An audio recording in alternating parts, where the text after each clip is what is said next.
बिस्मिल्लाहिर्रहमानिर्रहीम। अस्सलाम वालेकुम। आज एक बहुत ही ज़बरदस्त सी रेसिपी लेकर आई हूँ। ये रेसिपी भी रमज़ान शरीफ के हवाले से लेकर आई हूँ। रमज़ान शरीफ में अफ्तारी टाइम में आप दही बड़े बनाते हैं, दही पकौड़ियाँ बनाते हैं, दही बूंदी बनाते हैं।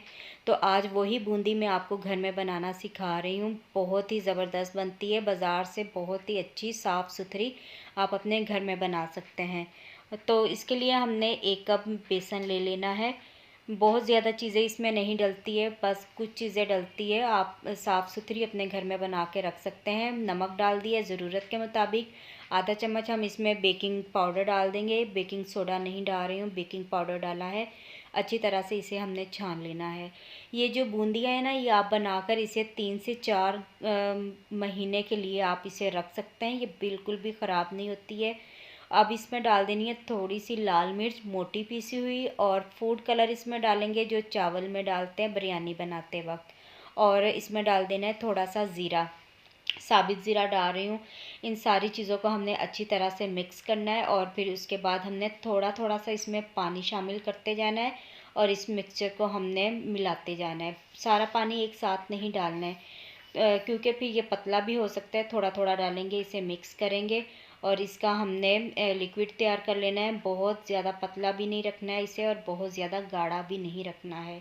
तो आप इन बूंदियों को 3 से 4 महीने रख सकते हैं, या फिर आप पूरे रमज़ान के लिए बना कर रख सकते हैं। रोज़ थोड़ी सी निकाली, पानी में भिगोई, और दही में डाल के आप दही बल्ले या दही बूंदी, दही पकौड़ियाँ कुछ भी आप बना सकते हैं। तो ये मिक्सचर को मैंने मिक्स कर लिया। अब हमने इसे हाथ से फेंटना है।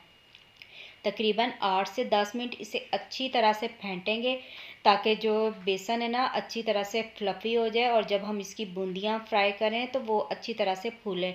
तो 8 से 10 मिनट इसे हमने हाथों से फेंटना है, चम्मच के साथ नहीं फेंटना है। जब ये फ्लफ़ी हो जाएगी तो उसके बाद हम इसे फ्राई करना शुरू करेंगे।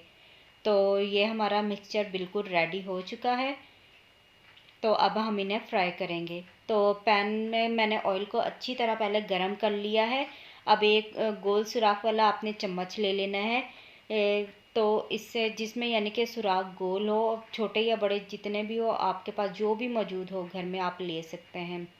अब इसके ऊपर थोड़ा सा हमने बेसन डालना है, और इससे इस तरह चम्मच से प्रेस करते जाएंगे, नीचे ये बेसन गिरता जाएगा।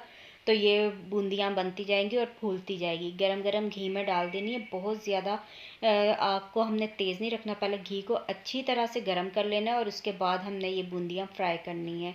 तो जैसे इसमें डालते जाएंगे ये खुद ब खुद ऊपर तैरने लग जाएगी, और ये फूलती जाएंगी।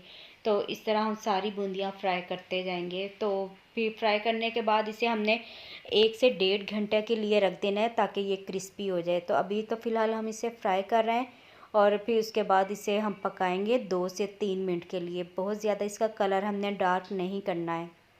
इस तरह चम्मच को हम हिलाएंगे, 2 से 3 मिनट इसे पकाएंगे, और उसके बाद हम इसे प्लेट पे निकाल लेंगे। और जो बाकी की बूंदियाँ हैं वो भी हमने इसी तरह से फ्राई करनी है।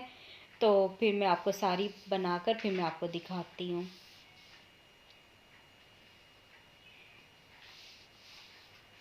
तो ये पहली वाली हमारी फ्राई हो चुकी है, और बाकी भी हमने इसी तरह से निकाल लेनी है। बाज़ार की जो आप लेकर खाते हैं, एक तो वो बहुत ज़्यादा महंगी भी होती है, और दूसरी ये कि साफ़ सुथरी चीज़ भी नहीं होती है।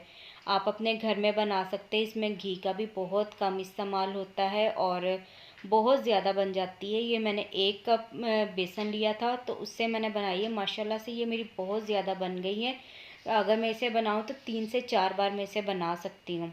अगर आपने इसे ज़्यादा अरसे के लिए रखना है, तो आप इसे किसी शॉपर के अंदर डाल के तो आप इसे रख सकते हैं, और आप इसे फ्रिज में भी रख सकते हैं। जब भी आपने बनानी हो थोड़ी सी निकालें पानी में भिगोकर, फिर आप इसे दही में डाल दें। तो बहुत ही मज़े की बनती है, बहुत ज़बरदस्त नरम सी। तो उम्मीद करती हूँ कि आपको मेरी आज की रेसिपी अच्छी लगी होगी। अगर आपको रेसिपी अच्छी लगे तो वीडियो को लाइक करें, शेयर करें, और अगर चैनल पर न्यू है तो चैनल को भी सब्सक्राइब कर दें। Thanks for watching. अल्लाह हाफिज़।